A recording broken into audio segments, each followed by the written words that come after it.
All right, thank you, and good afternoon, and welcome to everybody here and everyone online. My name is Bill Gale. I'm a senior fellow here at Brookings.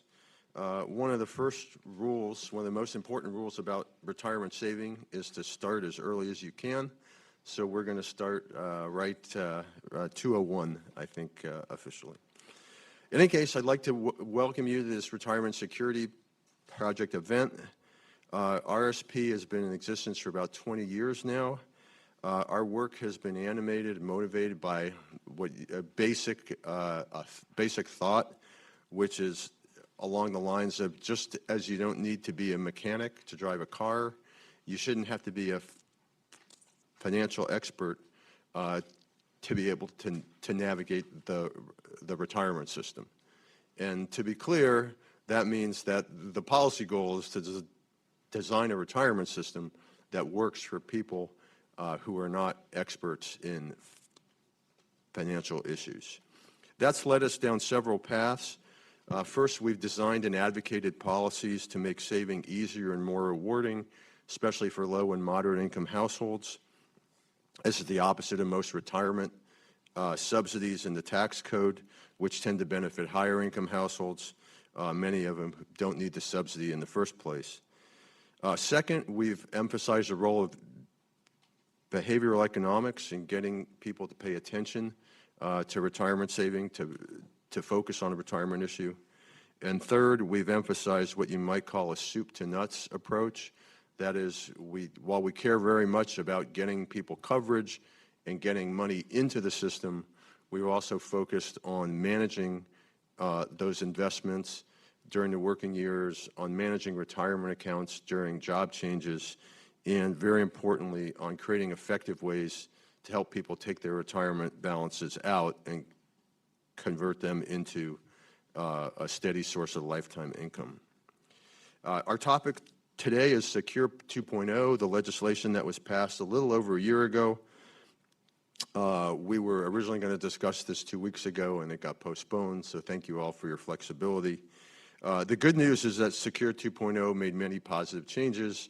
The bad news is that it left a lot of important work undone.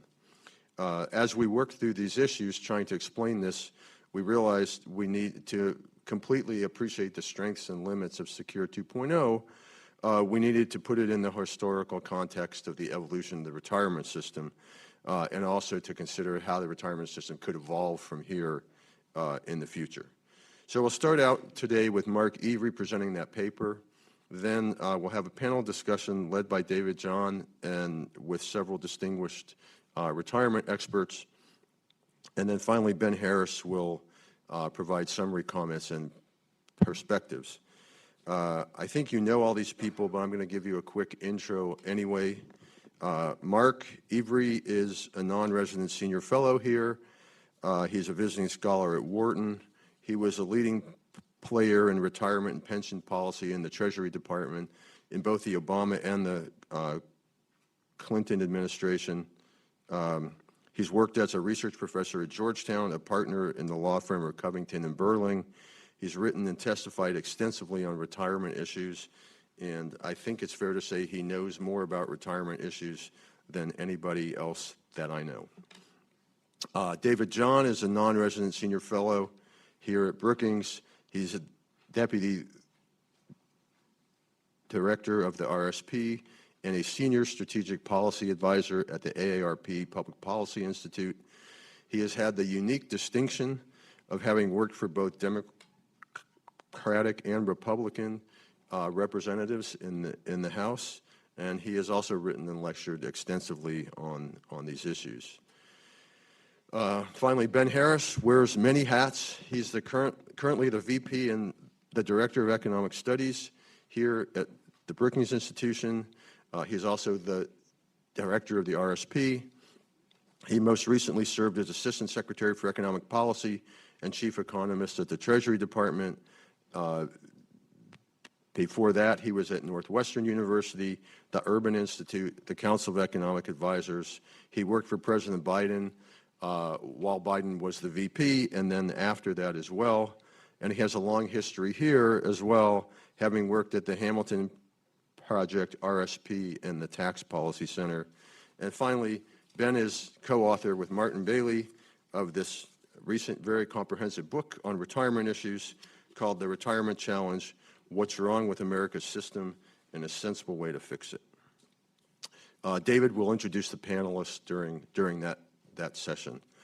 Lastly, before we start, I'd like to thank Megan Waring for all her work organizing the event today. We had several changes for this event. We had to change the date. We had to change the lineup several times, and she handled everything extremely well. To be clear, she always handles everything extremely well, but it's very much appreciated. Having said that, let me turn it over to Mark.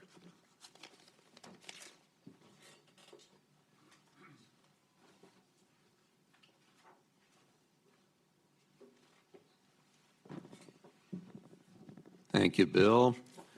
Good afternoon, everyone. Great to be with you.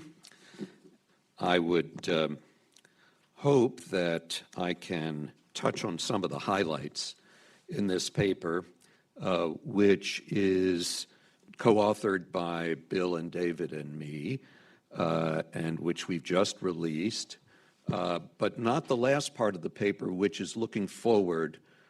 Where should we go from here?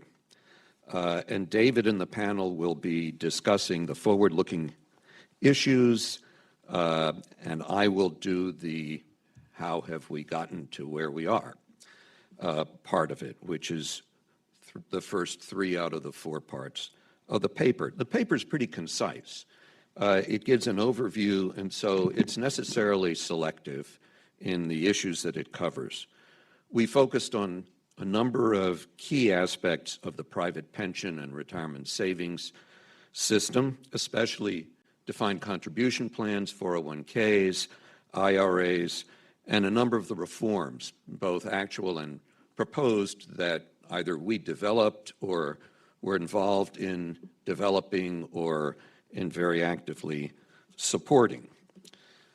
Now, the slides give a brief overview here of the paper, the first part, the era of the last quarter of the 20th century, sort of the era of the risk shift from traditional pensions, defined benefit plans, to retirement savings accounts, which we'll be talking about in a moment.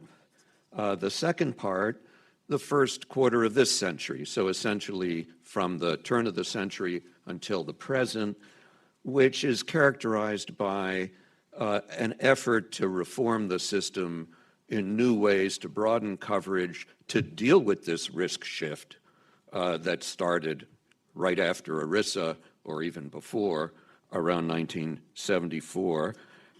And part 3 relates to the Secure 2.0 legislation and its predecessor, Secure 1.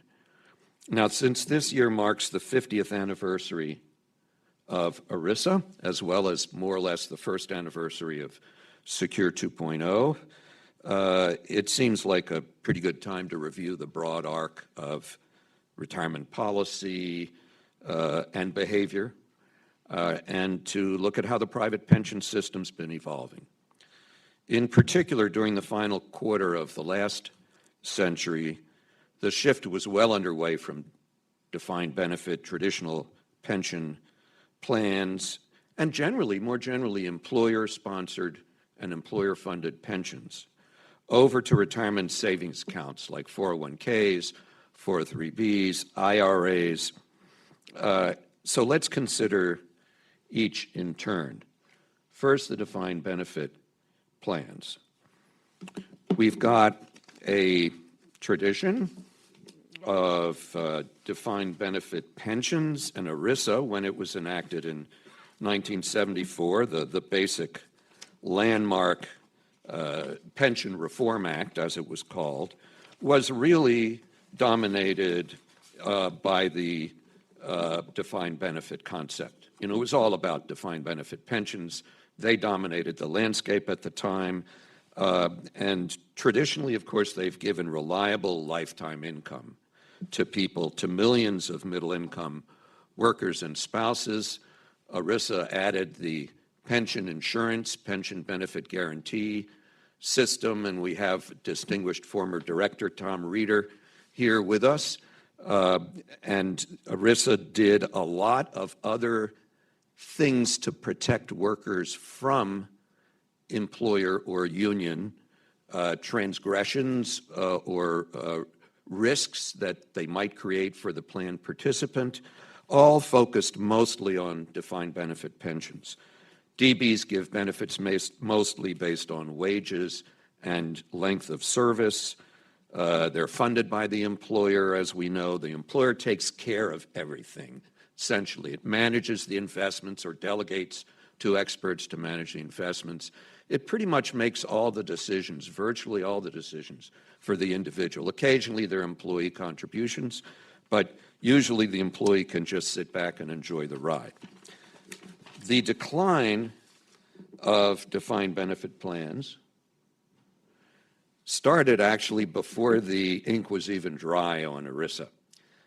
By the time ERISA got passed, the ground had shifted a little bit, and employers were starting to have concerns about DBs. Funding volatility, uncertainty, impact on their financial statements after a while when the financial statement rules changed, long-term liability in an era of global competition, and an increasing ratio of retired person years having to be supported by a smaller number of active working person years.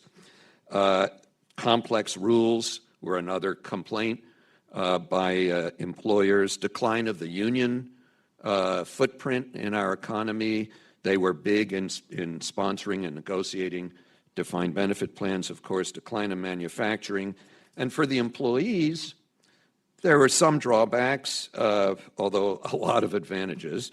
The drawbacks, it's less tangible, less easy to appreciate. It's sort of a far-off, bit of a remote, abstract promise when you're 20-something, 30-something, even 40-something. You have no real control over it. It's not flexible. It's not that portable.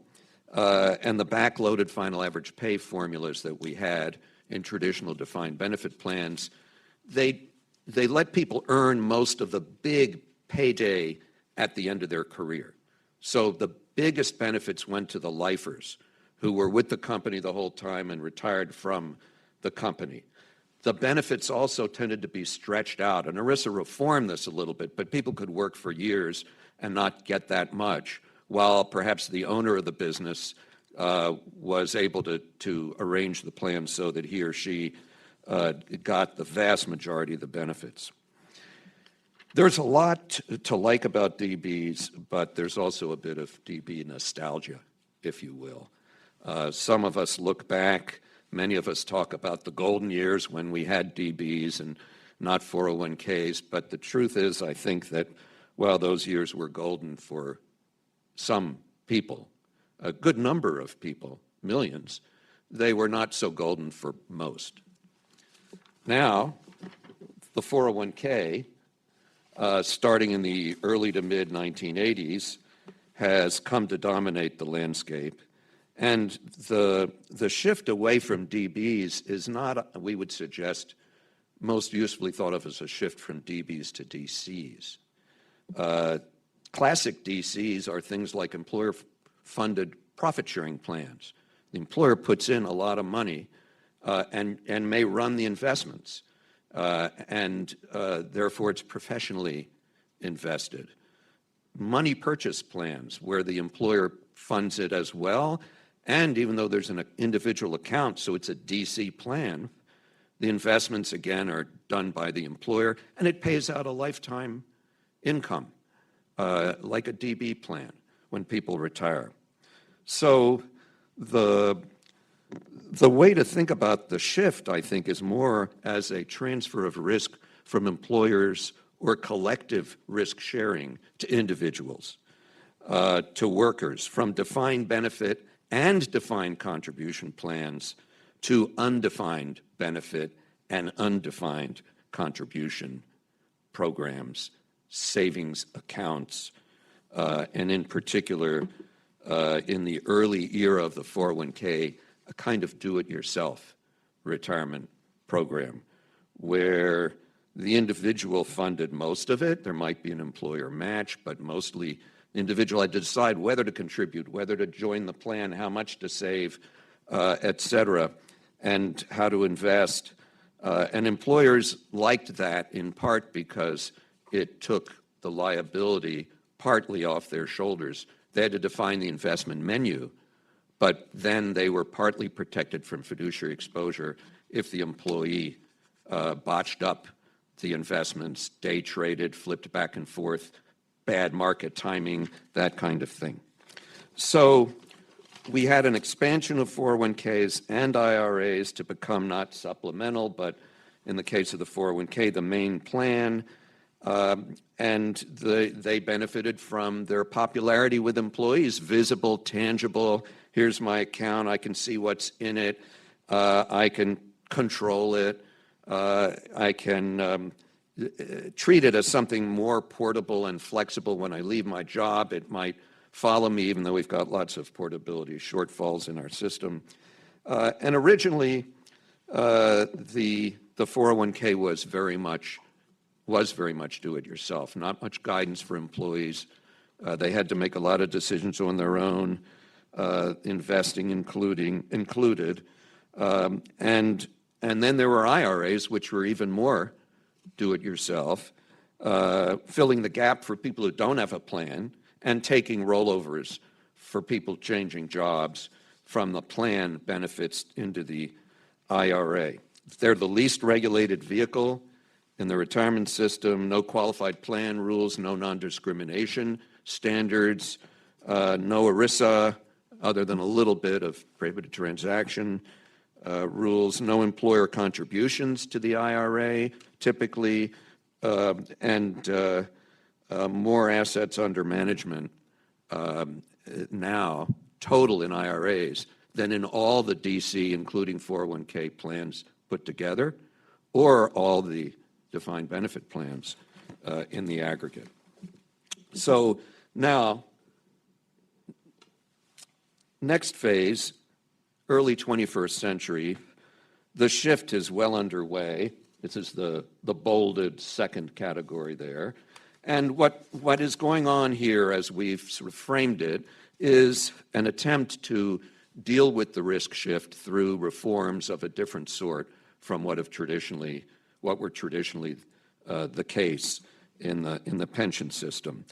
The three big reforms we'd like to talk about are the automatic 401k, the automatic IRA, and the saver's credit. The auto 401k was a late 1990s strategy developed at the Treasury Department to effectively transplant the most favorable attributes of the DB plan, or a pension plan generally, into the newly prevalent 401k and increase participation, increase guidance to employees. Like a DB, everyone's in whom the employer wants to be participating. The employee doesn't have to decide whether to be in or not. In a 401k, we tried to make participation automatic by enrolling everybody in and letting them opt out if they wanted to. The defaults could apply to other phases of the plan too, which is why we use the term automatic enrollment, so people would naturally say, well, gosh, why not also automatic rollovers, automatic maybe lifetime income, and certainly default investing, which we at Treasury encouraged to be asset allocated and diversified, not because we had jurisdiction, labor did, but by providing an example of that kind of investment. And Bill Bortz, you're here, is one of the authors of that and remembers our doing that together. The 401k automatic is very different from the 401k do-it-yourself in helping narrow the racial, ethnic, and gender gap as well. People not participating in the do-it-yourself 401k, where you had to sign up, were disproportionately people of color, lower income people, women, and auto enrollment has worked wonders in raising their participation rates. It had between 1998, second bullet here, and 2006, auto enrollment had taken over about a third, really 4 out of 10 large 401k plans. They'd adopted it. The Pension Protection Act came in 2006, and it solved a number of the remaining obstacles to auto enrollment through legislation, and that spurred further expansion.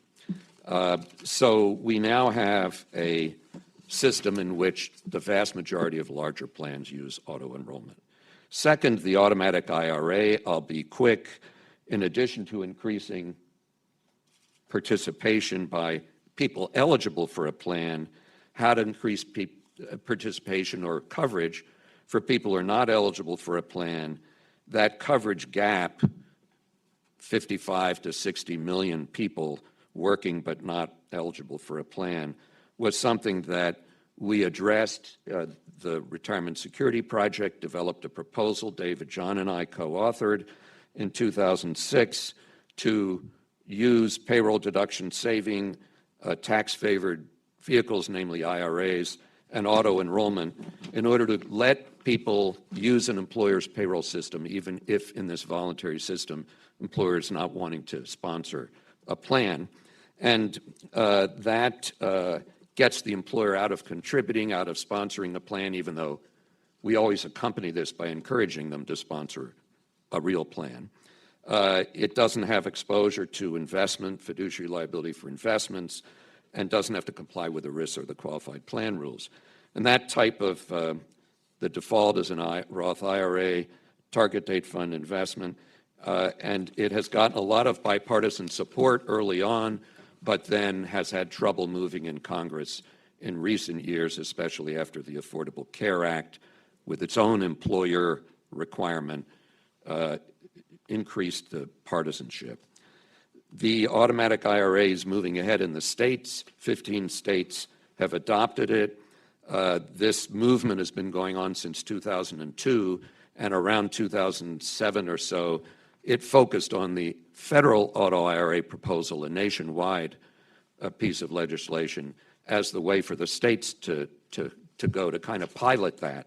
And so that has been done now pretty successfully. There's 750,000 people actively saving in state auto IRAs and increasing rapidly.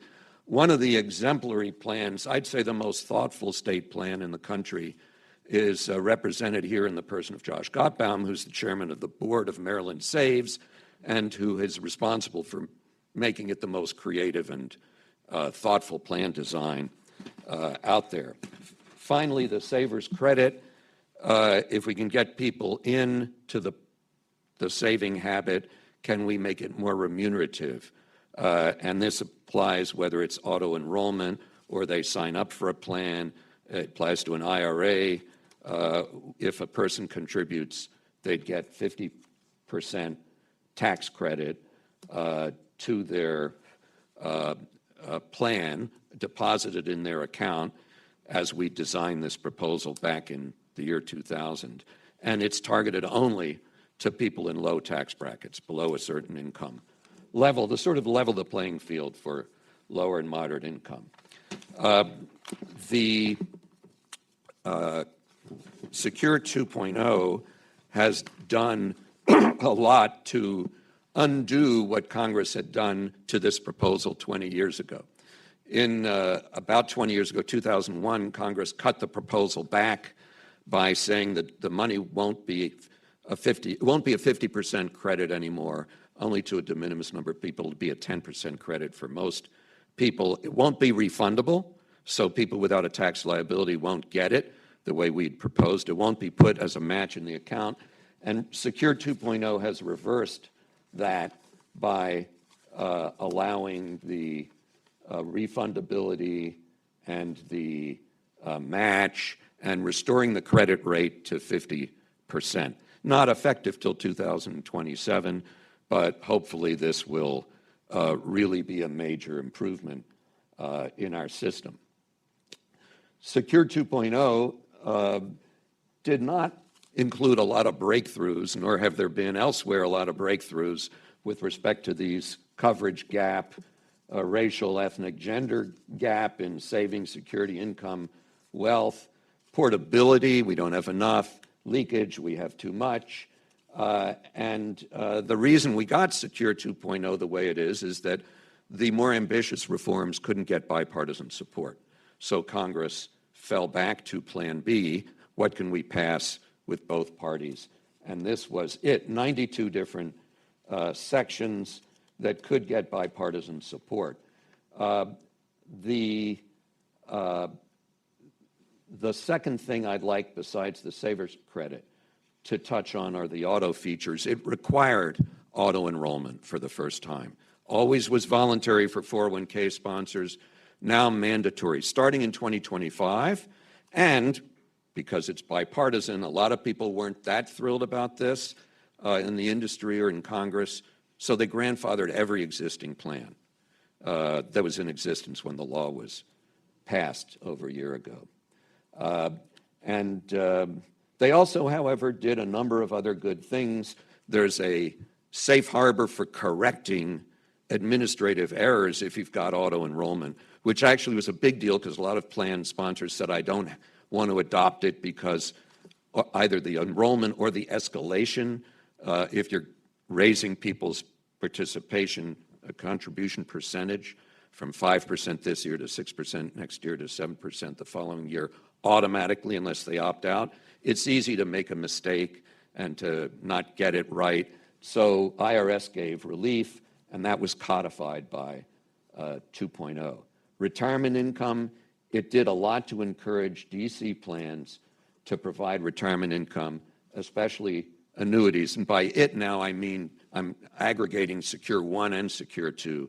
Secure 1 gave a fiduciary safe harbor to plans when they select an annuity provider, if a DC plan is willing to select an annuity provider to give lifetime income to its employees. Their fiduciary exposure under ERISA has been much limited for that choice of the provider, and DC plans are required now to state an estimate or projection of your benefits as a stream of income, even if you've got an account balance and the statement normally says you've got this much money in your account. They'll convert it to a stream of income so you can see what will this look like as a pension paycheck. Also facilitated portability of annuities in DC plans, and Secure 2.0 likewise advanced lifetime income by expanding the so-called QLAC, which we developed at Treasury in 2014 by regulation, qualified longevity annuity contracts, a simple and targeted annuity. There are a number of other significant things that 2.0 has done for the good. One is auto portability for small balances. When someone leaves a plan, if they have $5,000 or less, it can be sent to an IRA if they don't tell the employer what they want done with it. And a lot of people are pretty passive and they don't tell the employer. Goes to the IRA, but what if the person gets a new job and has a 401k or another plan at the new employer? They have to remember they've got this IRA and try to roll it into the new plan, which is never as easy as it ought to be. And so this auto portability is established by a consortium of record keepers with first the benefit of a Labor Department blessing and now statutory blessing to automatically move the money from the IRA, where it's sort of in a parking lot after the person leaves their job, to the next job, to the next plan, if they're in a new job that has a plan. And that's a kind of an amazing thing which should help portability generally over time. Second, a lost and found. It's what it sounds like for retirement benefits, trying to get people, and we've written about this. We were hoping for a more robust kind of dashboard, but at least a lost and found where people can try to get some of those 9 different benefits or accounts they've got, some of which they've lost touch with, onto one screen.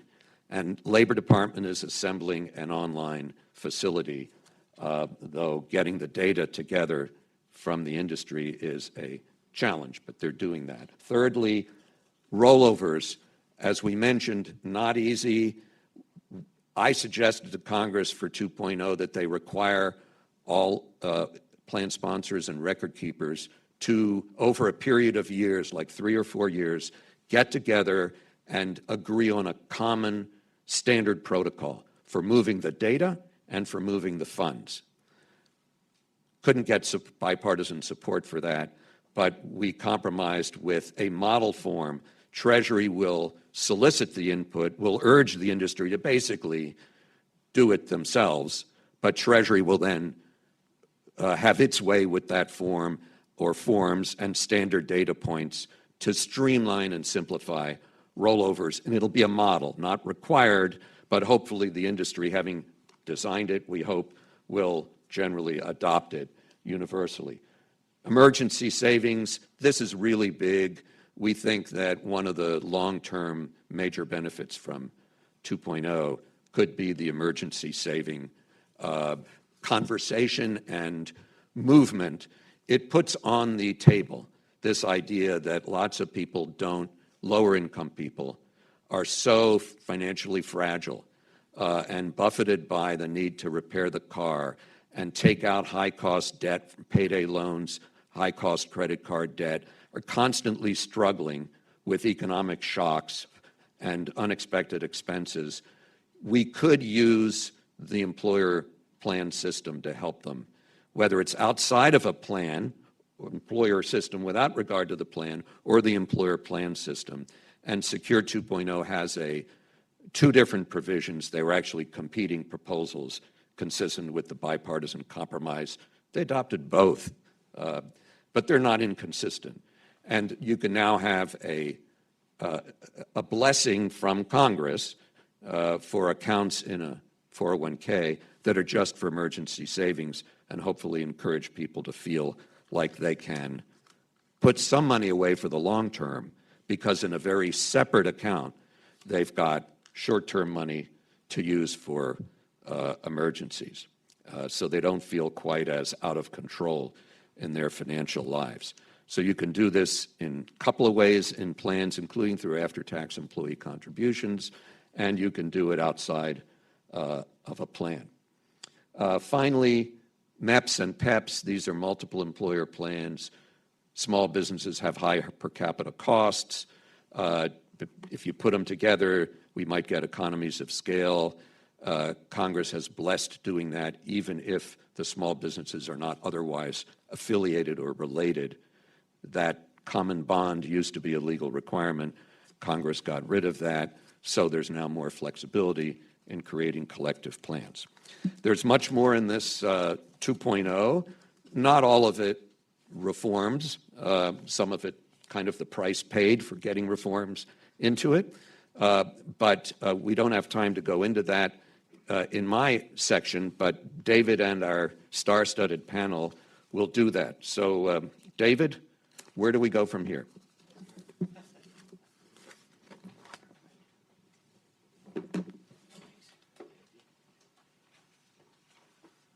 right, let's bring up the three.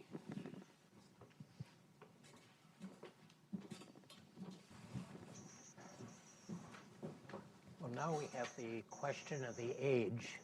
We've got the background, and now where do we go? What are we going to be doing? Now, my task is basically to make it easier for them to speak, et cetera. I'm going to do a quick introduction. First, to my left is Regina Jefferson. She is a professor at the Columbus School of Law at Catholic University. She's a former dean of the law school. She's a former associate dean of academic affairs. She was a tax policy or tax law specialist for the IRS. She's written on just about everything that's important here. So welcome. Next to her is Fiona Greig. Fiona is the global head of investor research and policy for Vanguard's Investment Strategy Group. Before that, she was the co-president of J.P. Morgan Chase Institute. She's had the opportunity to actually look at and use individuals' data and see how people actually do things in household finance and retirement and the like. Welcome. And last and always never least is Josh Gottbaum, who is a visiting scholar at the Economic Studies program. Josh has currently he chairs the Maryland Small Business Retirement Savings Board. He did head up the PBGC for 4 years, roughly. He was with the Department of Defense, the Department of Treasury. And on top of that, he actually was an investment banker, so he actually knows how the economy and finance works. So, with this panel, first thing we're going to do, in the paper, we identify 4 overall challenges that are going to apply to any retirement savings program or any pension program that exists in the United States. We also then identified 4 reforms for the current retirement savings program. I'm going to focus first on the 4 larger challenges, the meta challenge, if I can say that without using a brand name or something along that line,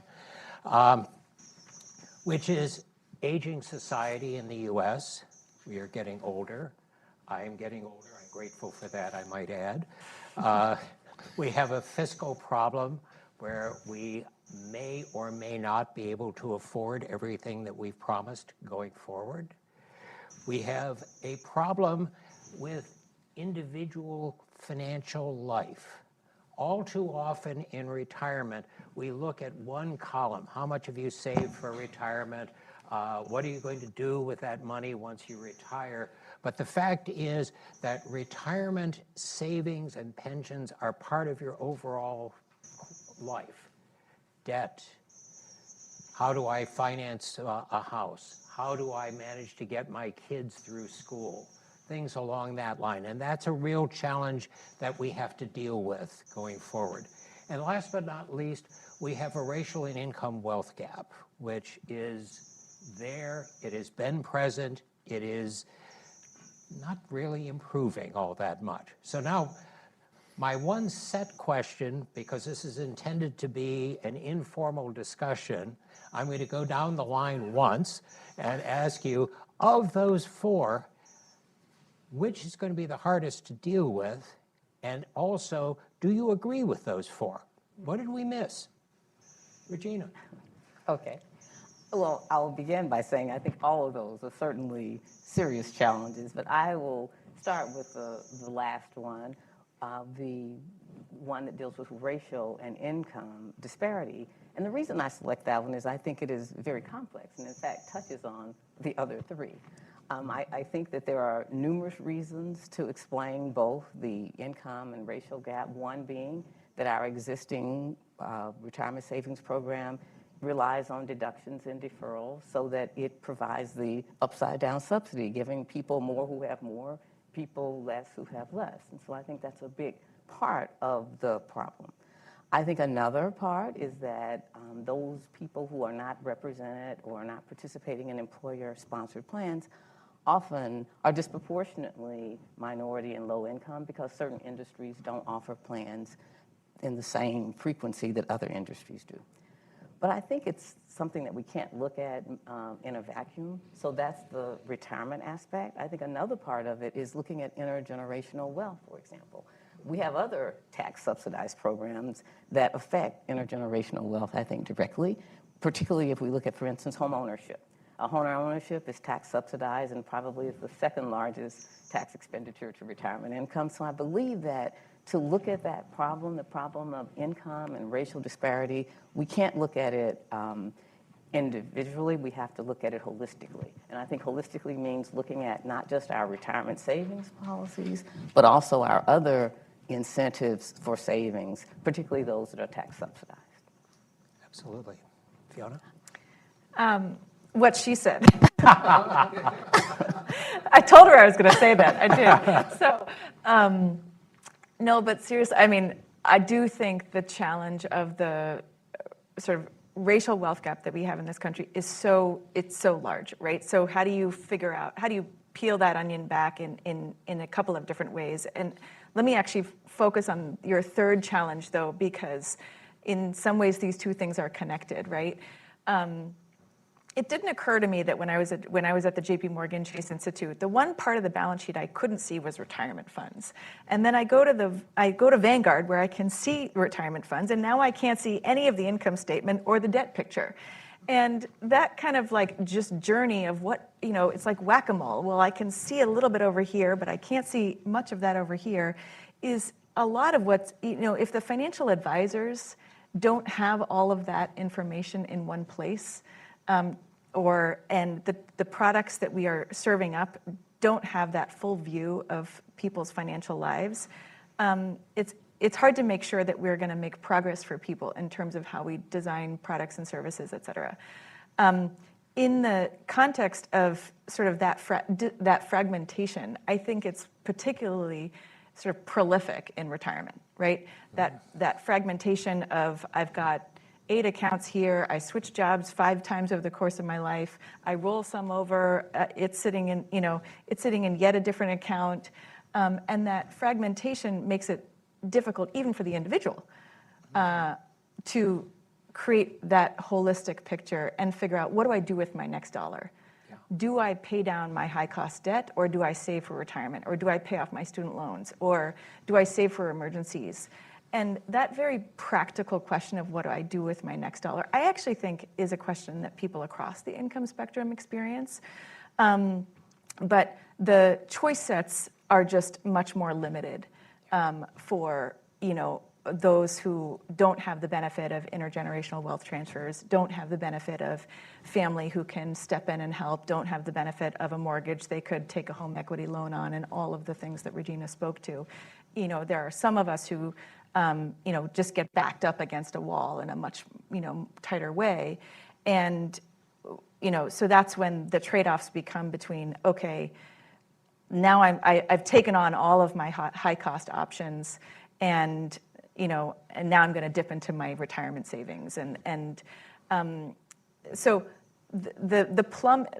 what I want to maybe just close with, like, some of the things that Mark and you all tee up with the paper are these sweeping, very important economic concepts, right? And some of it is the plumbing. Mm-hmm. And I actually think a lot of the problem in what we're confronting, and in terms of a lot of like where we need to go, is fix the plumbing, because a lot of the economic concepts are actually quite good. That makes, yeah. Josh? Yes. Okay. I think the major challenge to the current private retirement system is that it only serves about half of us at all, much less well. People who are poorer, people who change jobs frequently, people who are less well educated, people who are discriminated against, and this includes women as well as people who are minority, people of color.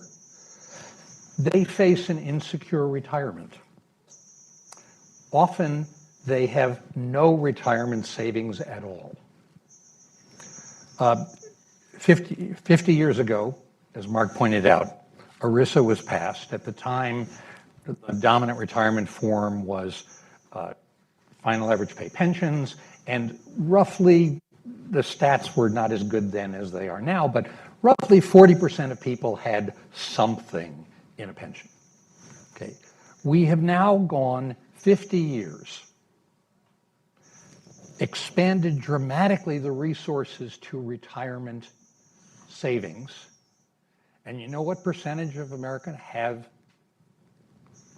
retirement savings? According to the Federal Reserve, 46.5%, still less than half. Just yesterday, the Employee Benefits Research Institute, which is a group of really wonderful nerds who have the data and the skill to analyze the actual practices. They released their retirement readiness index. And retirement readiness is a euphemism. What they are doing is they're making an estimate, carefully done, well thought out, et cetera, of how many people will run out of money when they retire. And according to Craig Copeland, and he asked me to say this is a preliminary analysis, which he wants time to revise the numbers. Mark is nodding because he's dealt with them forever. Before Secure 2 happened, the probability that a person was going to run out of money during retirement, including running through Social Security, was about 40%. In other words, about 40% of Americans were going to run out of money. Now, Iwry has just done an analysis of Secure 2.0 with all of these provisions, which, as Mark has documented, are thoughtful, smart, et cetera, but which, as Mark has also documented, were constrained by the fact that they had to have essentially bipartisan universal support. And that means that retirement policy, in effect, gets vetoed by anyone. So we have a kind of lowest common denominator policy. So what was the result of this? According to the Employee Benefits Research Institute, instead of 40% of Americans running out of money in retirement, their new estimate is 38.5%. Now, just to put that in context, that's more than twice the percentage of Americans who didn't have health insurance before we had a national movement to Obamacare. And so just to put this in perspective, we have roughly the prospect of twice as many people running out of money in retirement as didn't have health insurance. But do we have a kind of national movement? No, we don't. We have Mark Iwry and David John and Ben Harris, et cetera, urging this. And so I would say the biggest challenge is finding a way to translate the facts into policy without having everyone in the world agree to it in advance. Well, I just wanted to, the data that you gave, I think, suggests that the one-size approach that I think we have tried to use, which is related to what you're saying about coming up with agreement, the serious problem there is that one size won't fit all. That indeed, I think the policies that we have to have for people who have the means to save is one thing, and the policies that we have to have for the people who don't is a different situation. And I think this explains why, as you said, over the 50 years, the 50% of uncovered people has remained the same. I do applaud some of the incremental changes that have been made with Secure 2.0, but they're not going to change those numbers dramatically at all because they don't address the people who have the challenge of not having the resources to save. So I think we have to approach it making that distinction if we expect to have a different result. Because I think to do it incrementally, treating everybody the same, it helps, but it'll never achieve what we were trying to achieve, which is, I think, to make sure that people in low income, middle income also have the possibilities of having a secure retirement. But if we look at the overall picture, we have challenges for inflation recently. We have challenges for credit card debt. We have challenges back and forth. We can increase coverage, and couldn't agree more. Absolutely essential, and especially for the people who are the most challenged, the people who need it the most.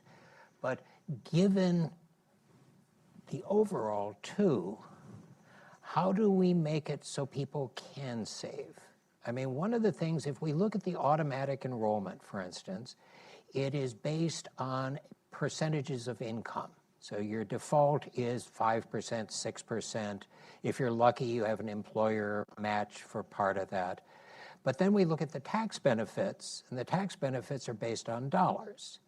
And unless the math has changed somewhat, 5% of $40,000 is less than 5% of $200,000. So inevitably, this is going to be a fiscal challenge as well as a coverage challenge. How do we deal with that? How are we going to make it so it's easier for the people who most need coverage to actually be able to build the kind of assets that they need to supplement Social Security? And this assumes, of course, that Social Security benefits remain at least where they are now. Any thoughts here? Well, I mean, so Vanguard came out with our own retirement outlook last year and, you know, painted a similarly bleak picture, particularly for lower income families, that, you know, low income families aren't on track for retirement and, you know, had a shortfall of sort of 35 percentage points in terms of where they needed to be in terms of replacing their income. So that has set forth a whole sort of research agenda within my team around, all right, what can we do to improve retirement readiness, particularly for the bottom, you know, 2/3 of income earners? And I'll point to sort of three things that we're really focusing on now. Number one, employer matches. So employer matches are basic, for every dollar contributed by a worker, employer puts in about 58 cents. It's real dollars. This is actually an incredibly fragmented, operationally complex for record keepers. We at Vanguard, we service 172 distinct employer match formulas right now. So that's annoying. And thirdly, they're regressive, right? You know, work coming out of MIT and Yale is already showing that, you know, those who can and do save the most benefit the most from the match and get the biggest match, even controlling for, you know, income, et cetera. So we're trying to interrogate those 172 match formulas and say, okay, let's evaluate them on three dimensions. Number one, regressivity. Which ones of these actually, you know, exacerbate pay inequality? Turns out most of them do, including most of the safe harbor match formulas do. Number two, which of these actually promote savings? And back when, you know, the employer match was the incentive, right, the carrot that got somebody to participate and contribute, now we have much better technology. We have auto-enrollment, we have auto-escalation. We don't need the match to cause people to come into a plan when we can just make them go into the plan, right? And then the third dimension is cost. Which of these cost the most to the employer? And for the employer's perspective, like, which of these get the most bang for their buck? And so that's one idea, is really thinking about, like, what is the employer match that is actually going to cause people to end up with the most total savings, employee plus employer? Mm-hmm. Second idea is thinking about, we can use the data to find people who are switching jobs. We see them over here in Vanguard Plan here and in their next job. And yes, auto-enrollment and auto-escalation means that lots of people are participating and their contribution rates are going up. But guess what we're seeing when they switch jobs? They've been defaulting it at 3. They climb up to 8 over the course of 5 years. They switch jobs, back down to 3. So those job switches are resulting in two problems for retirement. One, the contribution rate is going down. But then secondly, asset allocation can also change. Why? Because if I move out of a 401k plan into an IRA, we're seeing those asset allocations land in cash and in some cases stay in cash for 7 years. So that's the QDIA that we have, the qualified default investment alternative that we have in the 401k plan, we don't have it in the IRA, and we are defaulting people into cash in a way that is sort of bad for their returns. So those are just, and I mentioned the job switching stuff. Why? Because yes, median tenure is about 5 years. It's 4 women. It's 4 years for Latina women, right? Where do we see the most job switches? It's among younger, it's among lower income, more retail workers. That kind of job is the job where people are moving from place to place. So the job switching is an equity issue. The match is an equity issue. The IRA is an equity issue. So those are just kind of 3 places where we're pointing to, where we actually think you can move the needle. I think that's impressive. Like, do a 180 on my normal position and be more optimistic than that? I'm normally the dog in the manger in this stuff. I think, and this is not an attempt to suck up to either Mark or David, but I actually think that a number of the innovations that they came up with or that Mark came up with, if universally applied, underscore the if universally applied, would do an enormous amount. Let me just give you some for instances. They came up with the idea of the auto IRA. It is, as you know, the better paid half, the more stable half already have retirement accounts. They're already doing business with Vanguard. The folks who are less well paid are not. But if we actually had universal auto IRAs, even without an employer match, if we just had universal auto IRAs, and if we had the kind of automatic portability that Mark talked about, that the industry is actually doing, thank you Alight and thank you Vanguard and all those people said. So if you combined getting really broad coverage with auto portability, I think you will get much more savings among the people who don't. Now, I think there are some changes, some of which Mark has talked about and some of which not. For example, the Savers Match is a really good idea. The auto IRA is also a really good idea. However, as Mark points out in his paper, in order to save money, the Savers Match is not applicable to the state auto IRA programs. And as a result, the retirement savings vehicle that is most likely to help the people that we want is actually not going to get the benefit of the Savers Match. But if you corrected that, if you created enough of a safe harbor so that employers could not worry that they were becoming responsible for participating in auto IRAs or signing up to Vanguard, if you essentially completed the transition in ERISA, basically ERISA has midwifed a transition away from employers being responsible to the financial services industry being responsible. But unfortunately, employers know that ERISA lawyers might beat them up if they made a mistake.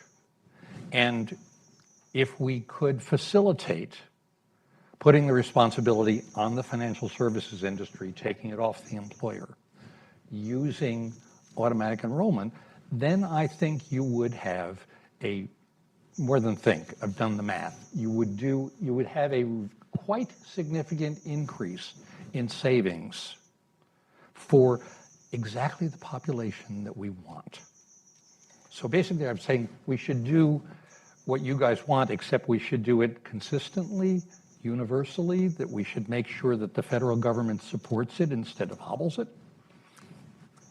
Well, I'd like to add to that. I think that whether we're talking about the public system or whether we're talking about the private retirement system, there have to be trade-offs if you have limited resources. And so there has to be some acknowledgement that if we are going to provide, because I think you're right when you talk about the matching, it's very helpful for those people who have the means to save. But I think if you're talking about a population that doesn't have the means to save, and if we're talking about adequacy as well as coverage, because there is that variable as well, not just having an account, but having an account that will actually be sufficient in retirement. I believe that, as I said, there have to be some trade-offs. And indeed, when you mentioned the employer, it certainly makes it easier for the employer. As we said, we've moved to a point where the employer we've minimized the risk there, but they're still continuing to get substantial tax benefits. And so I think in order to justify some of the tax benefits that employers receive, it has to be a balance. But certainly to justify it, I think we can impose requirements such as having, mandatory education for people so that they become more aware about savings, or even having if we decide to expand Social Security up to a certain amount for people who are unable to save. I think it has to be a balance, and there have to be trade-offs no matter what. So I'm afraid that's part of life. Now, I actually have a little bit of data. We at AARP had the DCIIA Retirement Research Center, Defined Contribution Institutional Investor Association Retirement Research Center. It's one of the more amazing names in the industry, do some simulations for us on what would be the effect on household wealth by a universal auto IRA. But to make this a little bit more effective, we included in there, to recognize reality, that a certain amount based on research would actually be deducted from the account each year to meet emergency savings and emergency standards. And what we found was that the effect was substantial, and it was especially substantial for Black and Hispanic households and lower income households. But it did move those populations up to roughly household wealth equal to or very close to what the median white household wealth is now. But because whites tend to have higher incomes on average, it didn't reduce the racial wealth gap, it actually increased it slightly. But all boats did rise. So yes, I mean, there would be an effect if that happened. Now, let's turn for just a moment to some of the other more specific questions that we can deal with in the current retirement savings system, understanding that all of this has to be done in the context of the overall questions that we've been looking at so far. We have, for instance, the question of portability. And portability especially affects and damages, or lack of portability, the people who need it the most, because they're the most likely to have smaller account sizes, especially when you're younger and the like, and you're much more likely to be cashed out. One of the things we had proposed in the paper was the possibility of having an account that moves with you from employer to employer. Is that practical? Does that actually make a difference? We're doing it. That is, honest to God, I'm not trying to just suck up to David and Mark, but the fact is they came up with this idea of state-sponsored auto IRA programs.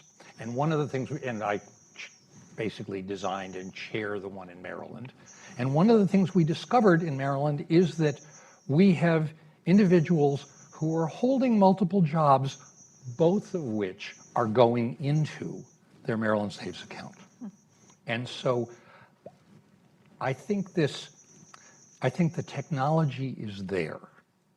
I mean, Fiona is entirely right that it's a pain in the butt for programmers to deal with a lot of variety. But it is infinitely easier for programmers to deal with that kind of variety than it is for a normal person to have to figure out how to move their account from one place to the other. And so my view is, I think with a little bit of help from the Treasury and the Department of Labor and the industry, you can get to the point where I will always have a choice of leaving my money in an account or moving it, but the default will be to move. And that way things will actually, rather than cashing out, you will do it. That will improve wealth, and it will improve wealth for the people that. One footnote back to emergency savings, because Mark was kind enough to mention this. Maryland Saves started with an emergency savings fund as its default. We think that's important because the alternative, the Federal Reserve has noted a depressing fraction of people in America could not write a check for $400 if they needed it to repair their car or deal with a sick kid, et cetera, et cetera. Well, having an emergency savings fund, even if it's one that isn't matched by the employer, means that we now have thousands of people in Maryland, and if these guys ever get a national model, we could have tens of millions of people who currently couldn't write a check for $400 when they needed for their kid, who could in fact do so. As I'm sure you know, one of the real issues with falling into poverty, it's not like this neat, clean, slow decline. Something bad happens and you lose your job, you get sick, you lose your house, etc. And if we essentially provided even an internally financed safety net for people when they lose their job, lose their house, have an accident, etc., we will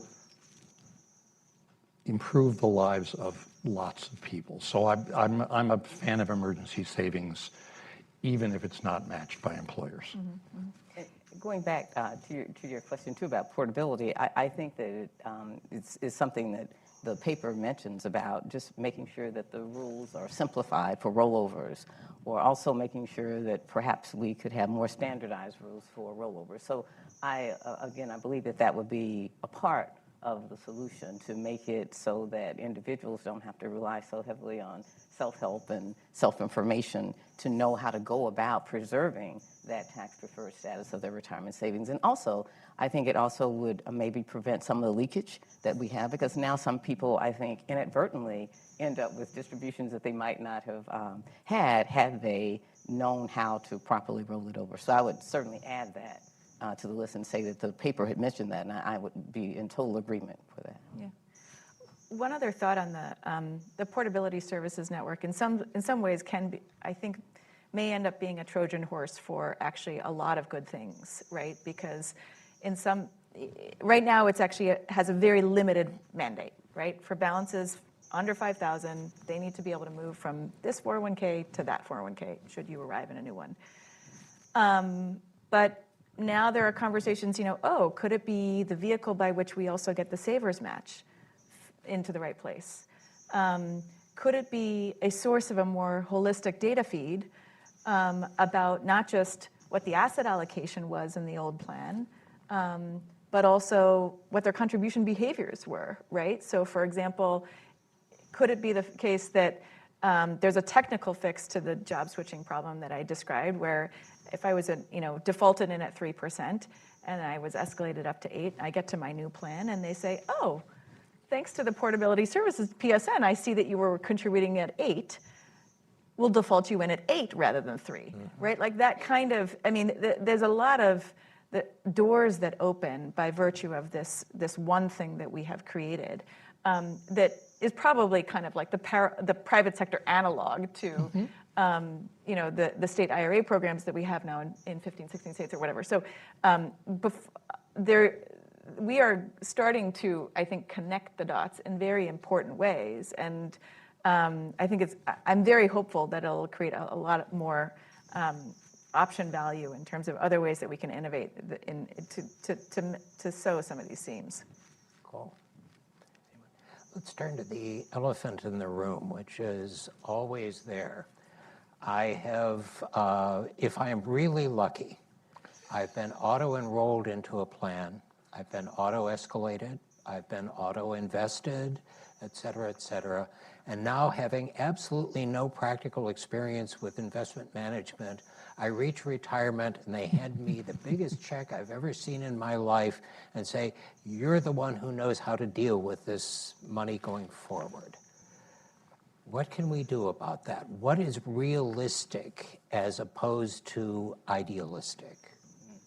Well, I had mentioned earlier, I do believe that there is an importance in having education. I know that education alone cannot remedy some of the challenges that we have discussed, but as I said earlier, I believe that one of the, if we talk about our movement from DB to DC, of course, we know that employers used to make all of those decisions. People, at each critical stage, there was an employer making a decision about how much to put in, how to protect the investment, and then, on the end, how to take it out in a way that would ensure retirement security. So I believe having an education program that is associated with every elective contribution plan, every 401k plan, would be a step. And in those education programs, there would be information about not only how to invest, but even some of the life skills. What I find ironic is that at a time when our self-directed plans are becoming more popular, it's at a time when actually financial illiteracy is prevalent in society. So I believe that to have education will be a first step in ensuring that people can appreciate risk, appreciate the effects of inflation, know the choices they have with annuitization. So that would be my answer. Can I take the other side? The other side, education. Okay, this is dealt with in the paper, and there are a number of suggestions, and I will only brag once that 3 of the suggestions are things that in Maryland Saves we are going to do. But in my experience, and I got into the retirement business less than 20 years ago because someone who's sitting in the audience said, yeah, you should try this, is that for certain kinds of financial decisions, the idea of educating people to do them leads to indecision rather than wise decision. And so what we're doing in Maryland Saves is when you get to retirement age, a computer will make a guess as to how long you will live. It will make a guess as to what the level payment is that will last that long plus a little more. And it will automatically, unless you opt out, send you a check of that amount every month. And the paper makes the point, which everyone agrees with, that it would be nice to have annuities that weren't sold by high-priced, high-pressured salespeople, et cetera. But personally, I think the way you get those is to have them be, in effect, commodity-priced products and have them be the default. Now, in order to do that, the Department of Labor and the Department of Treasury or whomever, somebody needs to get the spine to say, if you have a financial product that meets these requirements and has these characteristics, et cetera, then you, the employer, can put it in to your default, your QDIA, as we would say. Okay, you can put it into your target date fund and have it be there without anybody having to choose which insurance company they want, which annuity they want, whether they want surviving spouse or not, et cetera. Because my fear is that while we wait for this ideal, really smart person to choose an annuity, we're going to be waiting for Godot. And go for it. I actually agree with you. So when you said you were taking I was a little concerned when you said you were taking a different position. I really don't find those mutually exclusive. Right, they're not. I believe that people should be informed so when those choices are made, they can be informed about what those choices mean, what options they have. So I think these can coexist. And I think ideally, I would hope that they would. So I find those to be actually compatible answers. Yeah, I mean, maybe a halfway point in between, or in addition. You know, I think what we at Vanguard are starting to realize is just that, of course, you want people to have a vehicle, and you want that vehicle to have GPS that gives, you turn, at every turn, advice around what to do next. And in the case of asset allocation in a 401k plan, that is what the default target date fund, that was that vehicle with GPS, right? And so in some ways, one option is literally to embed within that GPS system, okay, now that I'm 74, what do I do? And to have it withdraw, have it deliver that kind of distribution, or it's advice itself, right? And now that fees have come down dramatically in the robo-advice world, we are democratizing access to advice in the context of 401k plans and in the context of self-directed IRA accounts, et cetera.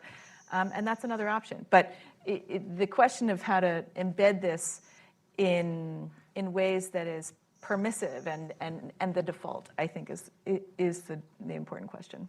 I have to agree. It has occurred to me that there has to be a very simple, commoditized annuity, regardless of who the provider is of the annuity, that basically I, as an individual, can turn to and say, here it is. I'm going to use this, or it's embedded in my plan, and I can decide to use it or not, depending on my circumstances, health, et cetera, et cetera. I have looked at, from friends who are financial advisors, some of the most appalling products that have been sold to people who are in their 70s that basically start to pay out or benefit them if they reach 95, et cetera. So yes, I can see this as a help there. Now, how do we mesh all of this with the role of Social Security? Because that has been the basis for the retirement income system now for over 75 years. We are seeing changes and discussions and the like. At what point do we merge the two? So rather than just looking on your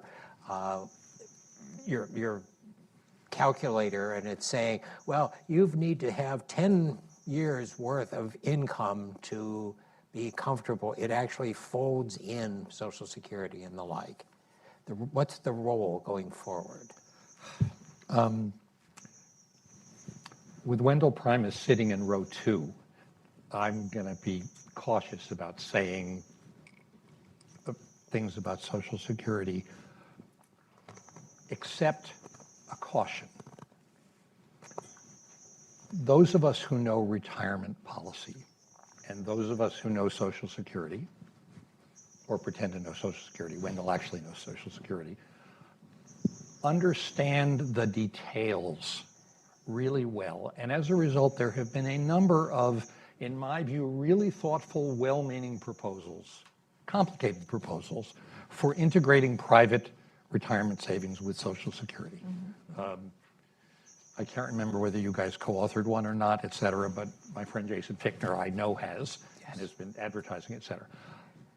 I personally am nervous about adding to the challenge of the people who want to make sure that Social Security is fiscally sound, adding to the burden of those discussions something additionally complicated.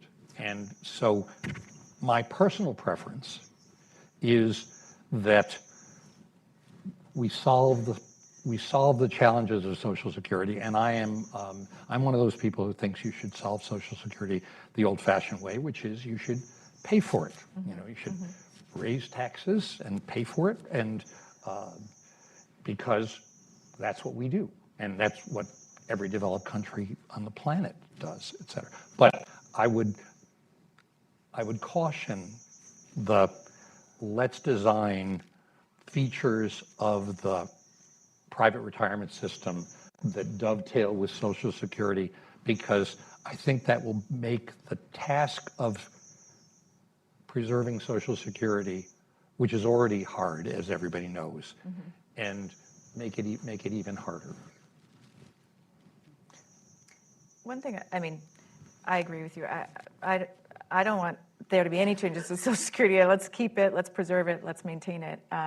And the only analyses that we've done is, when cuts are made to that, of course, the picture only looks bleaker. The paper did recommend, I think a kind of an additional product that would be a sort of a bridge in between. And in some sense, that was the one part of the paper that I I didn't agree with, in part because it invites yet more fragmentation, yet another vehicle for this very tailored specific purpose.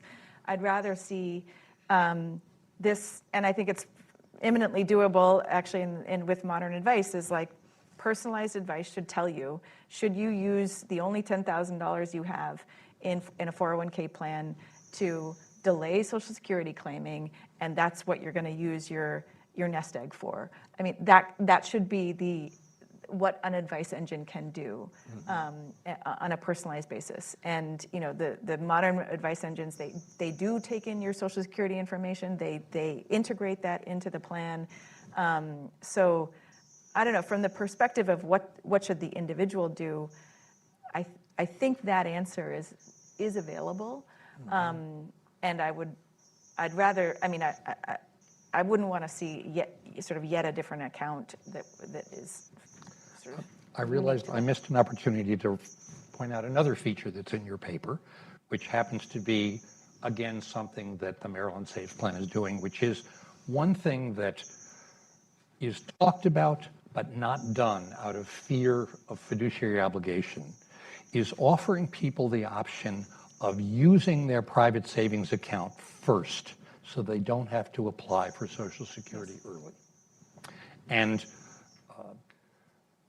so I think in Maryland Saves, we've said we're going to do that. We're going to offer people the option of draining their Maryland Saves account first so that they can get the guaranteed 8% per year inflation-adjusted return that you lifetime annuity that you get from Social Security. One thing that would be useful, and I don't remember whether this is in the paper or not, but this is another area in which clarity and a safe harbor from the U.S. government as to when offering this does not create a new fiduciary obligation on behalf of the plan sponsor.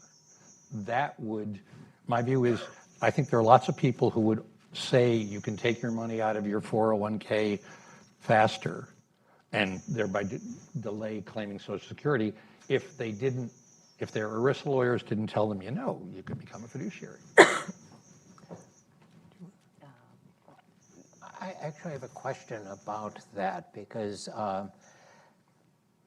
financial emergencies occur regardless of whether you're retired or not. The hot water heater explodes, the car blows a tire or something along that line. When you drain an account first,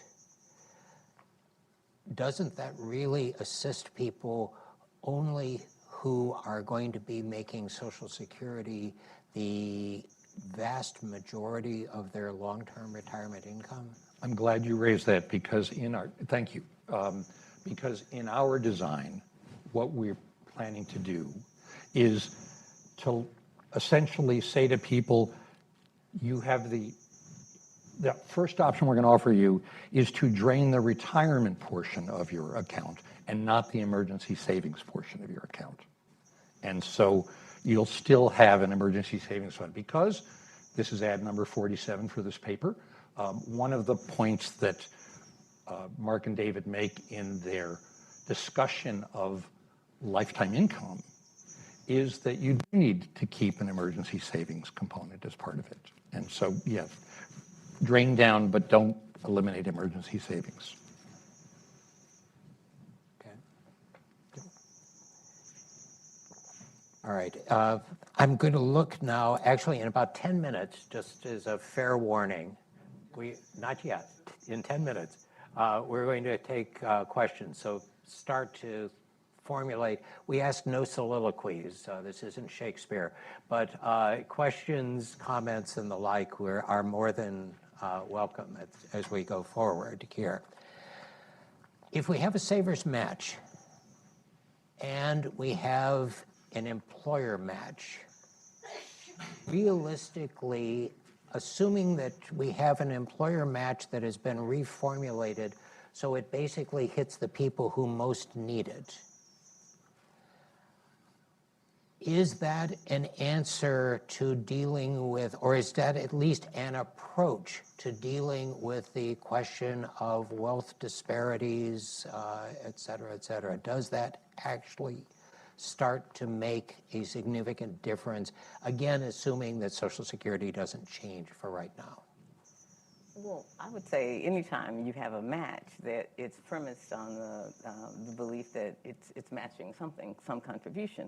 And so here again, I think that is excellent for people who have the means to save. And for people who have the means to save, I think they should be incentivized with matches and other approaches to ensure that they save, to ensure that what they save is preserved during retirement, and to ensure that what they have saved will come out in a way that will provide the most security. However, I do believe if you're talking about people who have pressing consumption needs, even if they are to make contributions, their contributions will be very small, or some of the people would not be able to contribute at all. So the answer to your question is certainly for some people, but for others, I believe that will not be responsive to their needs. That's a good point. Yeah, no, I was going to say exactly the same. And I mean, it's sort of, it makes the rain jacket you have, more waterproof if you're already wearing a rain jacket, right? But like if you don't have the rain jacket, then it's not particularly helpful, right? So if you work for a company that doesn't offer a 401k plan, or you're experiencing a period of unemployment, or you're on a unpaid parental leave or something like that, where you're not even generating any income, these are gaps in the system where we just don't have any coverage. And so sort of improving the intensive margin on that isn't going to improve the extensive margin. But it is, let's be clear, and Mark made this point in the paper, this Savers match, the one that's going to start in 2 years, is pretty dramatically more progressive than the one that it replaces. And so everybody here is right that it's not the millennium, it's not going to change, et cetera. But it is a clear policy matter that is better and considerably more progressive and considerably more targeted to people who have less. And so since the tax writing committees tend to reward people at the high end of the spectrum, on those rare occasions when they reward people below end, we should note it and say, yes, that's a victory. And I guess I would just add to that I believe that when you ask what is ideal, it has to have context. Because if you're asking what is ideal, if we're anticipating significant pension reform, I believe I would give one set of solutions. If you're saying that it's the context of having incremental changes that will work with the existing system, then I believe I would have a different set of approaches. Here again, they're not mutually exclusive. That's right. I think that we have to approach it both ways to say if it's only incrementally, this is fine and it will help a few.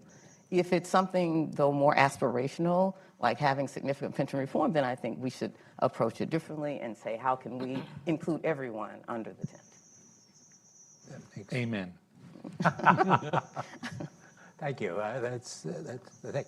I used to work for a gentleman who used to say that the American dream is not working for 30 or 40 years and retiring to a sub-poverty level income. And he had ideas which were rather radical and occasionally practical. But realistically speaking, if we are going to start to deal with this is a bigger picture than just retirement. Mm-hmm. And this is a bigger picture than just tax policy.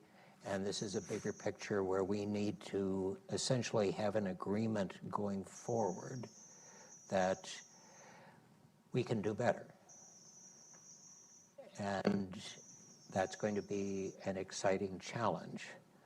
Now, I'm going to move about 5 minutes early because I think we've got questions out there and comments. And again, no soliloquies, please, unless they rhyme. If it's in perfect, iambic pentameter, we will make it an exception. Ma'am. Microphone? Yes, microphone. My name is Carolyn Poplin. I'm the widow of Marty Slade, who was head of the PBGC before Josh Gottbaum. By the way, full disclosure, I'm living very comfortably on the last best defined benefit plan in the country, Civil Service Retirement System, CSRS. And the answer to the annuity question is Thrift Savings Plan. The Thrift Savings Plan, TSP, it's starting at 72, it looks at how long you're going to live, and it forces you to take a certain amount. It operates like an annuity, and it's very helpful. My question is, since I'm not a tax lawyer, say I'm a person making $70,000 a year, I have 2 children, how much am I expected to put away in one of these retirement things? And if I retire at 65 or 67 now, how much a month does that generate? In rough numbers, what kind of income can I expect? Well, so our retirement readiness model would suggest that what you need to save actually depends on your income level. Yeah, And $70,000 a year. Great. Okay. So at $70,000, we think you need to replace roughly, let's call it 85%. That 85% is not the same. If you earn considerably less than that, we would estimate a higher replacement rate. If you earn considerably more than that, actually a lower replacement rate. So, let's say roughly 85%. So how much now? Going against that grade of what the replacement rate needs to be, you've also got Social Security making up, Social Security is quite progressive, so it replaces a higher percentage of income for lower income people. So remarkably, sort of across the range, we're seeing that people need to save roughly 12 to 15%.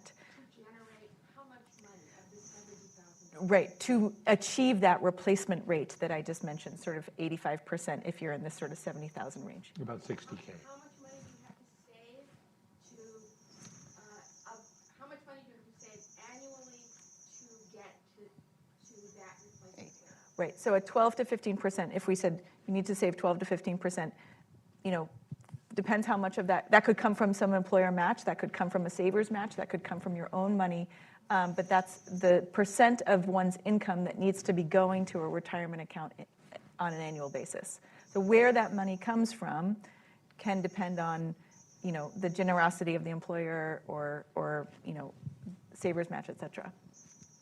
And that would generate, including Social Security, that would generate Yes, including Social Security, that would replace roughly 85% of that person's income, which is the replacement rate we would estimate necessary for a person of that income level. Sir. Thank you. This is a comment. I'm Carl Polzer. I have a project called the Center on Capital and Social Equity. I advocate for the bottom 50%. I've been promoting a plan. It's about getting to covering the bottom 50%. I think all these ideas are rowing in the right direction, but they're not going to get there. And I just want the thing I'd like you to consider is 2 propositions. I think they provide clarity. To have universal coverage like Australia and Britain does, you need 2 things. You need a place for the money to go, a plan. Now, you guys have identified that. And you need money. So there needs to be $100 or $200 or $300 of a refundable tax credit for every worker that goes to some kind of receptacle like Vanguard that the government could hire for those that don't have a plan. And the money could come by making the tax subsidies more progressive. But that's all I have to say. But I think it adds some intellectual clarity to have goals, to have these 2 things met. You can't just have one. You got to have a place and you got to have a little bit of money. He agrees with Regina. I'm sorry? He agrees with you. Yes, I agree wholeheartedly. And when you talk about the bottom 50%, as we have said, in numerous contexts, that the solutions have to be different. And a few years ago, the Pension Rights Center had a retirement USA Universal Security Adequate and they, along with some other companies, looked at different ways to handle each one of those variables: universal, So I'm in agreement with you, universal, adequate, and savings, I think it was. So I agree that you have to start somewhere, and the universality probably is the most important variable that you mentioned, that everybody has to get. Anyone else? We've got three right in a little cluster here. Do they get a volume discount? Josh Renzo with the National League of Cities. A couple of you briefly touched on student loan payments, and I'm wondering if you could comment on sort of the student loan matching portion of Secure 2.0 and sort of how that will play out over the long term, or your thoughts about how that will play out over the long term regarding retirement security with those additional employer contributions. Yeah, good point. Well, I think it will particularly help we notice that when we talk about the people who are underserved in our current retirement savings systems, I think it is, the young, it is the low income, and it's minorities. And particularly when you talk about, young people, I guess I'm generalizing, but I'm sure that it has a disparate impact on those people. So I think it will definitely help the people, again, who have the means to save. It'll help them again because they will match the student loans. And I think that targets a group that we definitely need to be concerned about, and that would be the young workers. Yeah. Actually, maybe just to add to that, though, the record keepers are starting to, innovate and enable this in the context of 401k plans. I think it's a very, very positive development. It is an example of a way in which you can make the match more progressive, right? Because it can start to match the kinds of debt burdens that certain people experience and aren't therefore perhaps making 401k contributions. I actually think the impact could go beyond even just the younger workers, because some of the early examples that we saw, initially it was Abbott Labs, but then Boeing also got the private letter ruling or whatever that enabled them to do this, where they're actually matching not just debt that you hold on account of your own education, but also potentially on account of your spouse or your son or your grandson. I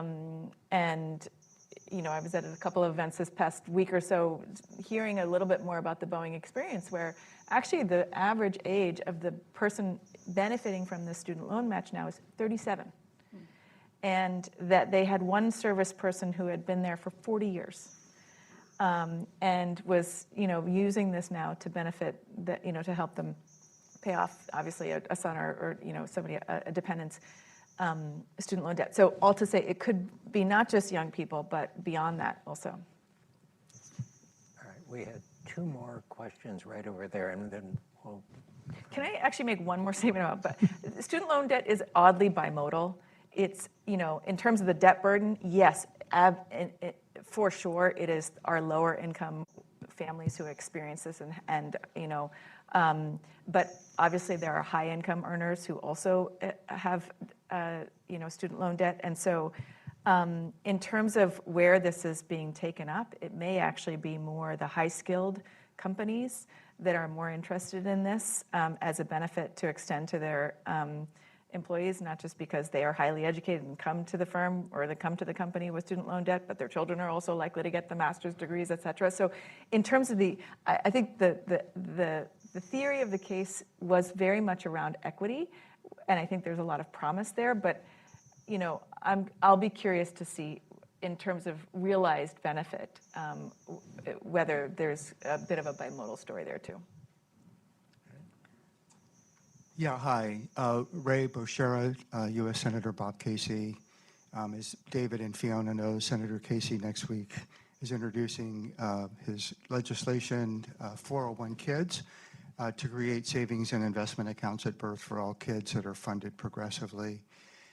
I'm just curious to hear the panel's reflections on how, if at all, you think these kinds of accounts at birth, whether baby bonds from Senator Booker, 401 Kids from Senator Casey, child savings accounts, there's about 5 million of them in the U.S., could address the 4 challenges that David outlined, as well as Regina's financial literacy challenge. Thank you. I'm happy to jump in, and we've had lots of conversations on this front. So obviously, start early, right? When better to start than birth? So there's a lot of promise there. And yet some of the work that we did on this topic was really leveraging the 529 data, which showed that actually it's not just lower income families who could benefit from being nudged earlier. It's actually everybody. And so in that sense, we actually thought that these accounts actually should be open for everybody. Default enrollment applies here too.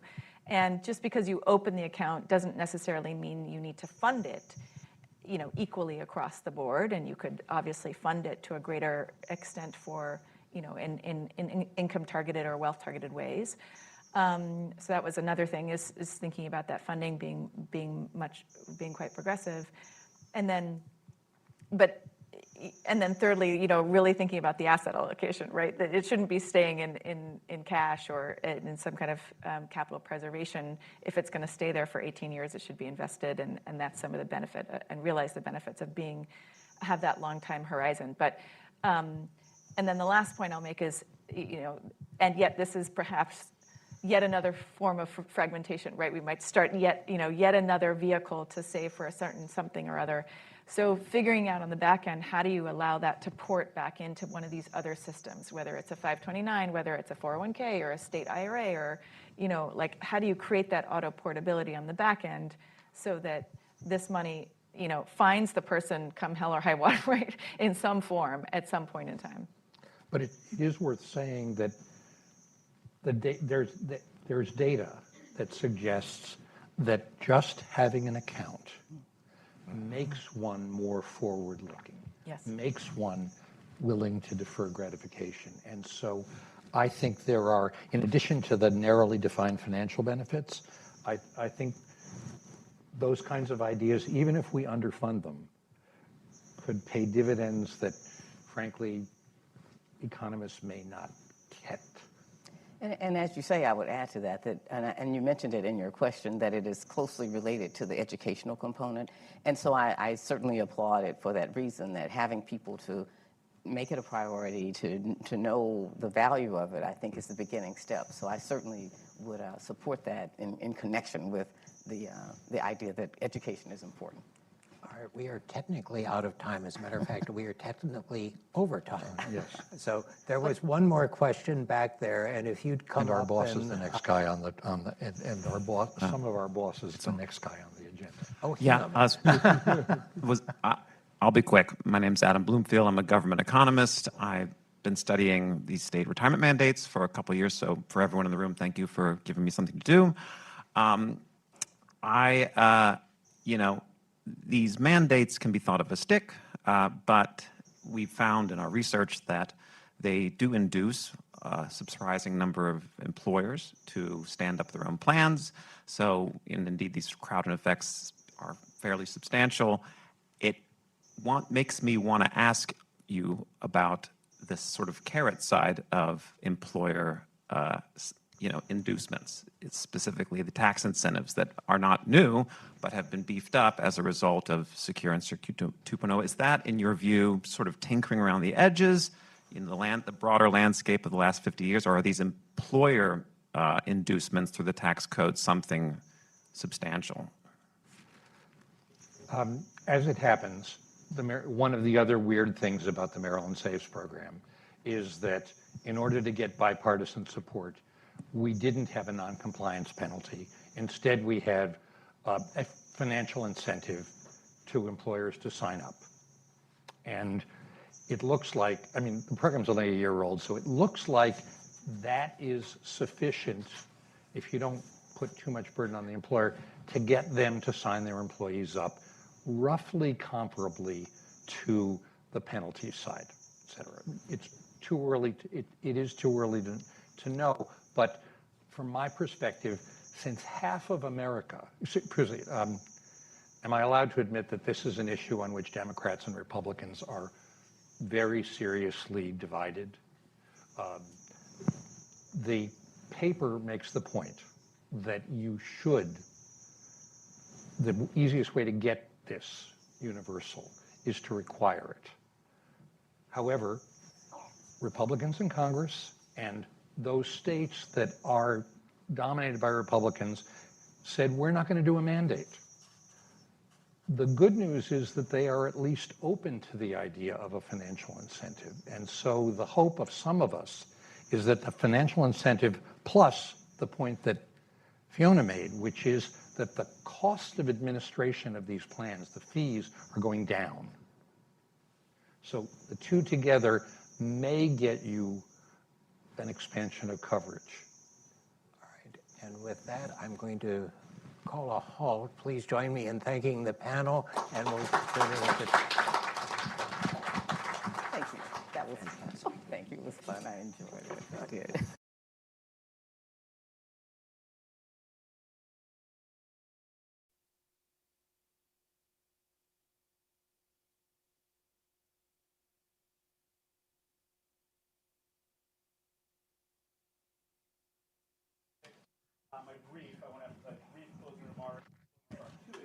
You know, I was embarrassed. Marty hired me many years ago, and I think of him.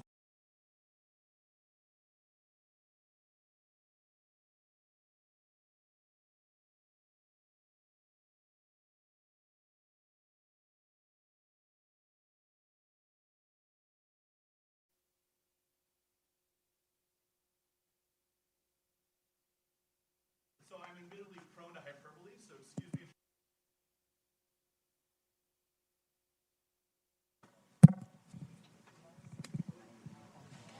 It's one of the greatest economic achievements of my lifetime.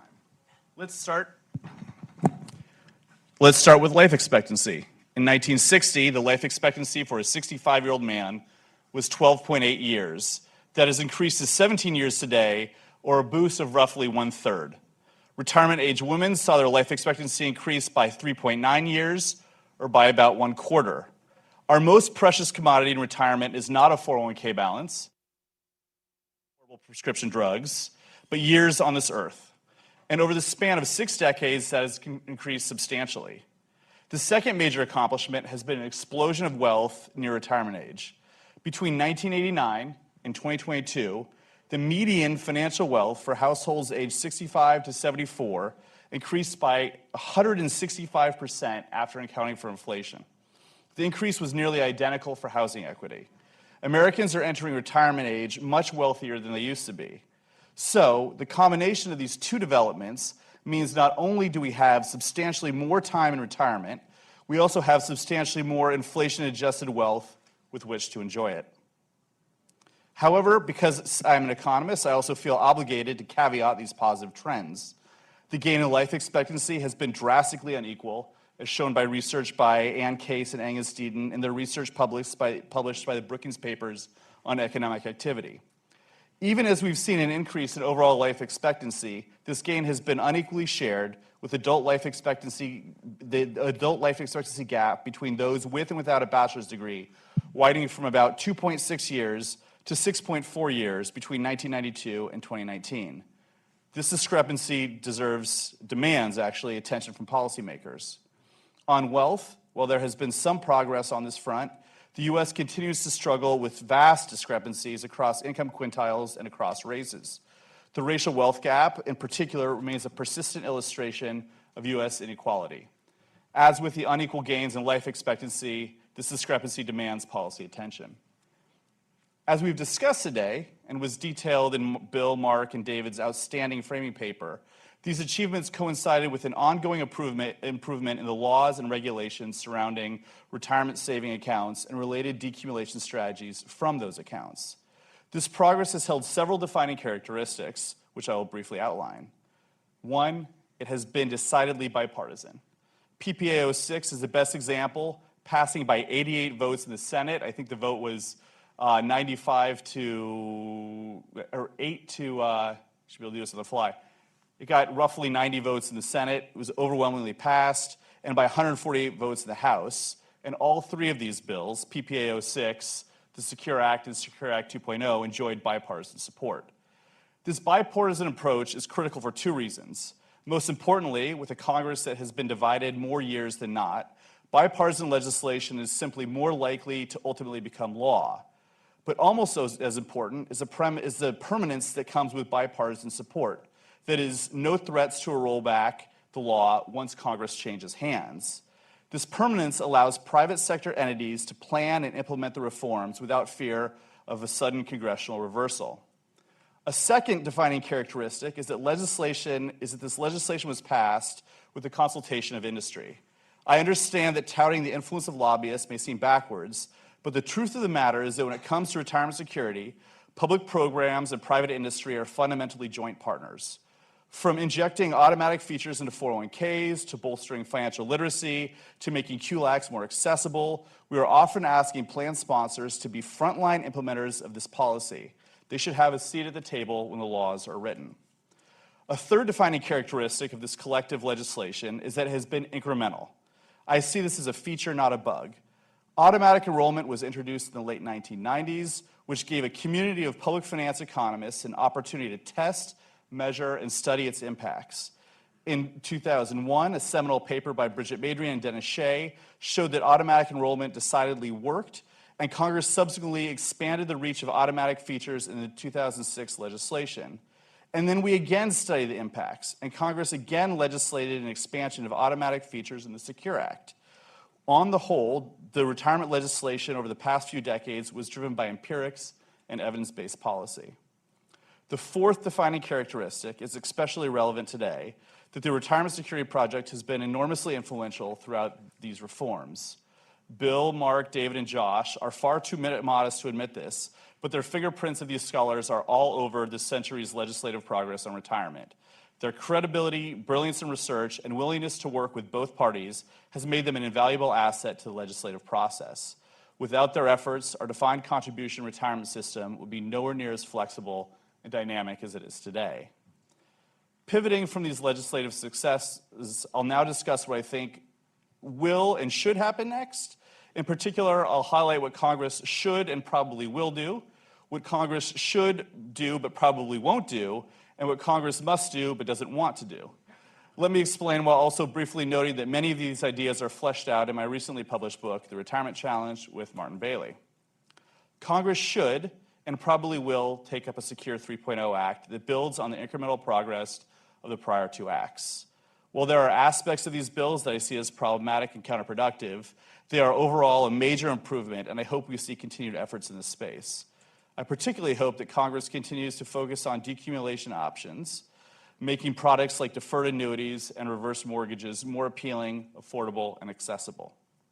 Congress should also focus on policies that better enable older workers to remain in the workforce, including reforms to address perceived and actual discrimination, in addition to programmatic changes that lessen implicit penalties to work at older ages. Congress should, but probably won't, acknowledge that defined contribution plans are poor incentives to encourage additional saving. We have a mountain of evidence on this point, and while it is not uniformity in the conclusions, it is safe to say that more than the $100 billion in annual tax expenditures for employer-sponsored DC plans and IRAs hardly move the needle on net saving rates. If one accepts this premise, then it is probably more accurate to view the billions in tax breaks for retirement savings as akin to a transfer program, flowing largely from upper-income taxpayers who pay income taxes to other upper-income households who save for retirement. A better approach would be to acknowledge the upside-down nature of these accounts and tweak the structure of the tax breaks so that lower-income households benefit relatively more. Unfortunately, RSP has done extensive research on this point.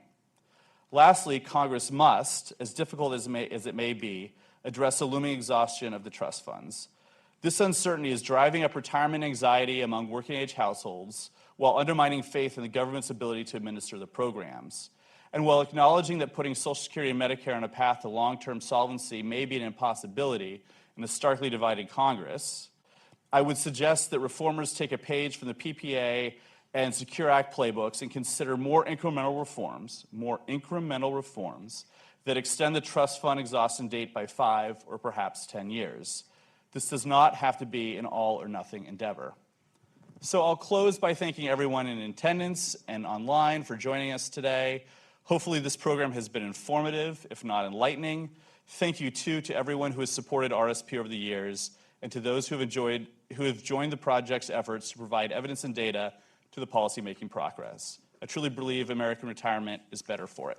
Thank you.